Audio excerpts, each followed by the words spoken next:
Boa noite, amigas e amigos do canal do Centro Espírita Eurípides de Barzanufo, da cidade de Franco da Rocha. Bem-vindos a este querido canal para nós fazer a leitura do Livro dos Espíritos. Hoje a leitura é no item Os Espíritos durante o combate, nas questões 544 a 546. Estamos lendo o capítulo 9, que trata da intervenção dos espíritos no mundo corporal. Antes de dar início à leitura de hoje, vamos elevar a nossa mente, o nosso coração a Deus, a Jesus, a nossa Mãe Maria Santíssima, a nossa mentora e guia Mãezinha Genoveva com seus anjos de luz, agradecendo por mais esta oportunidade bendita de aprendizado. E vamos pedir também que todos esses ensinamentos nos tragam sabedoria e disposição para o bem de todos durante o nosso bom combate na nossa caminhada evolutiva. Que assim seja, graças a Deus. Pergunta 544. Os maus espíritos poderiam suscitar-lhes maus planos, tendo em vista perdê-lo? E a resposta dos espíritos: sim, mas não tem ele seu livre-arbítrio? Se seu julgamento não lhe permite distinguir uma ideia justa de uma ideia falsa, suporta as consequências e faria melhor obedecer do que comandar. É muito perfeita a resposta que os espíritos nos deram. Os espíritos maus, eles podem sim tramar planos errôneos para nos fazer fracassar, para nos prejudicar. E isso acontece não apenas nos combates de guerra, mas acontece também em todas as situações da nossa vida encarnada, né? E por mais forte que um espírito mau possa ser nas suas influências, ninguém é arrastado para ser pego, né, nesses planos errôneos. E que nós temos o nosso livre-arbítrio em perceber uma ideia falsa e somos também responsáveis pelas nossas próprias escolhas. Que se essas ideias falsas chegar até nós e nós não estiver preparados, né? Preparados assim com inteligência intelectual, que a doutrina espírita nos traz, né? Bons ensinamentos, aí nós vamos sofrer as consequências, né? Por não ter bom senso e acatar essas ideias que chegaram até nós. Ideias nefastas, né? Que vai fazer a gente ter que depois, além das consequências, contar com a espiritualidade para nós começar novamente, né? Que eles nos dê força se essas ideias errôneas chegarem até nós. Então, quem comanda, ele tem que ter bom senso, raciocínio lógico, inteligência, entre outros critérios, né, necessários para comandar, porque quem comanda é responsável pelos seus comandados. Então, tem que perceber um plano que não é assertivo, que é melhor. Então, se não estiver preparado para uma liderança de comando, que seja então subalterno, né? E não um comandante. Por mais que um espírito ruim queira influenciar uma pessoa para levá-lo à derrota, aquela ideia falsa, então a pessoa que tiver essa influência, antes de acatar essa ideia falsa, deve ponderar, né? E não aceitar nenhuma sugestão dessas ideias nefastas. Nós devemos antes analisar e refletir o que vai ser melhor para nós e, com certeza, evitar prejuízos futuros. Então, reflexão, bom senso, mais certas serão as nossas palavras, as nossas atitudes e as nossas decisões.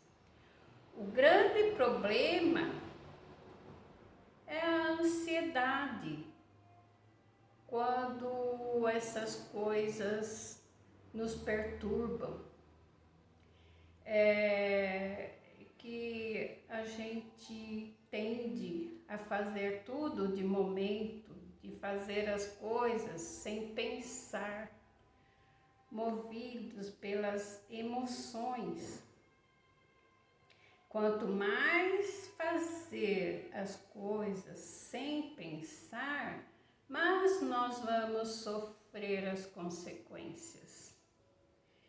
545. O general pode algumas vezes ser guiado por uma espécie de segunda vista, uma vista intuitiva que lhe mostre antecipadamente o resultado de seus planos? E a resposta dos espíritos: frequentemente é assim no homem de gênio. É o que se chama inspiração e faz com que ele haja como uma espécie de certeza. Essa inspiração lhe vem dos espíritos que o dirigem e sabem aproveitar as faculdades de que é dotado. Aqui nós vamos lembrar, né, nas lições anteriores que já lemos aqui no Livro dos Espíritos, que dupla vista é a mediunidade que nós conhecemos, né? É uma visão intuitiva, uma inspiração que faz com que o homem faça com certeza as suas ideias que lhe são inspiradas, né? Que vêm dos espíritos.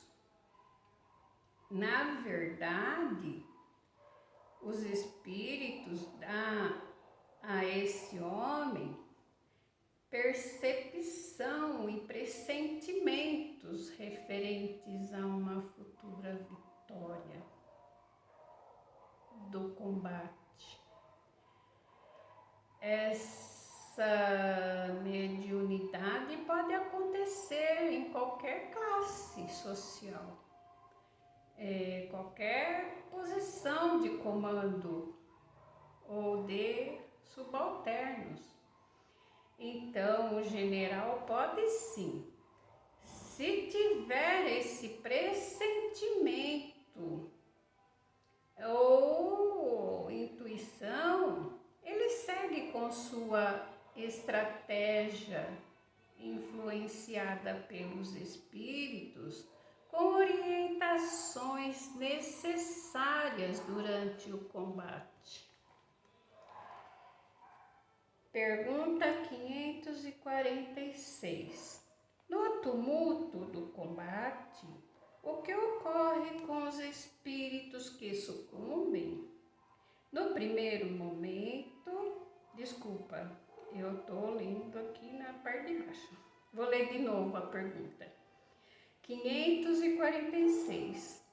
No tumulto do combate, o que ocorre com os espíritos que sucumbem? Ainda se interessam pela luta depois da morte? E a resposta: alguns se interessam, outros se afastam. Aqui embaixo tem uma observação do Kardec. Nos combates acontece aquilo que ocorre em todos os casos de morte violenta. No primeiro momento, o espírito está surpreso e como perturbado, e não crê estar morto, parecendo-lhe ainda tomar parte na ação. Não é senão pouco a pouco que a realidade lhe aparece. Então nós vemos, aqui na resposta, que normalmente quando acontece esse tipo de desencarne violento, quando o espírito está no combate, ele chega a desencarnar no combate, acontece um processo de perturbação espiritual e que pode durar até anos. Isso varia de espírito para espírito. Nos desencarnes violentos, a perturbação pode demorar meses, anos, e que quando o combatente falece durante a batalha, os espíritos nos disseram nessa resposta que essas mortes violentas são iguais às mortes no dia a dia, que as mortes ocasionadas por acidentes, por doenças, aquelas doenças que se arrastam por muito tempo, aquele sofrimento. Os laços que unem o espírito ao corpo através do perispírito nem sempre se rompe no momento da morte do combatente que desencarnou. O espírito não se liberta totalmente do corpo e muitas vezes pode ficar lá no fronte, como se ainda estivesse encarnado, lutando, até que depois de muito tempo ele percebe que já não consegue mais pegar as armas, os objetos, e que os colegas já não o veem porque ele está invisível. Muitos guerreiros ficam nessa perturbação dias, meses e até anos nessa situação. Terminamos a nossa leitura agradecendo a espiritualidade maior que nos trouxe todos esses ensinamentos. Vamos fazer a oração a Bezerra de Menezes.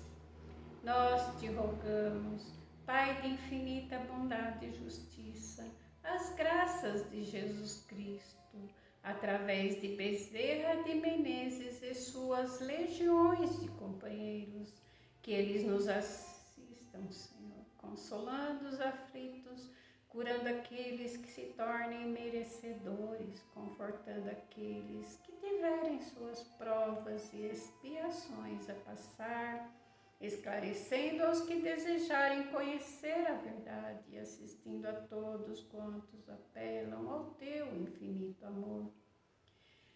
Jesus, divino portador da graça e da verdade, estende tuas mãos dadivosas em socorro daqueles que te reconhecem. Ó dispenseiro fiel e prudente, faze o divino modelo, através de tuas legiões consoladoras, de teus santos espíritos, a fim de que a fé se eleve, a bondade se expanda e o amor triunfe sobre todas as coisas. Bezerra de Menezes, apóstolo do bem e da paz, amigo dos humildes e dos enfermos, movimenta as tuas falanges amigas em benefícios daqueles que sofrem, sejam males físicos ou espirituais. Santos Espíritos, dignos obreiros do Senhor, derramai as graças e as curas sobre a humanidade sofredora, a fim de que as criaturas se tornem amigas da paz, do conhecimento, da harmonia e do perdão, semeando pelo mundo os divinos exemplos de Jesus Cristo. Graças a Deus. E ainda em vibração de paz, de amor, alegria, vamos vibrar também em favor dos nossos irmãozinhos que estão sob o amparo do Mestre Jesus. Vamos vibrar também pela paz no mundo, pelo amparo aos pobres e desempregados, pela saúde dos enfermos do corpo e da alma, pela unificação das religiões, por nossos familiares e amigos, pelo reerguimento dos decaídos, pelas pessoas em situação de rua, pela reabilitação das pessoas privadas de liberdade, pelos trabalhadores do bem, pela harmonia nos lares desajustados, pela iluminação dos espíritos em sofrimento, pelo desenvolvimento espiritual da juventude, pela confraternização com os nossos desafetos, pela proteção aos velhos e crianças abandonadas, pelo livramento de guerras no planeta, pelo livramento de catástrofes naturais e as causadas pela ação do homem, pelo equilíbrio do clima no planeta. E vamos vibrar também por nós mesmos, graças a Deus. Finalizamos a nossa apresentação do Evangelho de hoje.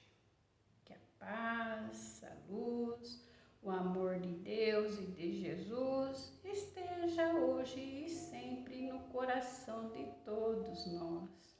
Que assim seja. Vamos fazer, para finalizar, a prece do Pai Nosso. Pai nosso que estais no céu, santificado seja o vosso nome, venha a nós o vosso reino e seja feita a tua vontade, assim na terra como no céu. O pão nosso de cada dia nos dai hoje, Senhor, perdoai as nossas dívidas e ofensas, assim como devemos perdoar os nossos devedores e ofensores, e não nos deixeis cair em tentação, mas livrai-nos, Senhor, de todo mal, porque teu é o reino, o poder e a glória para sempre. Nós, do Centro Espírita Eurípides de Barçanufo, agradecemos a todos que estiveram até aqui conosco nesta leitura.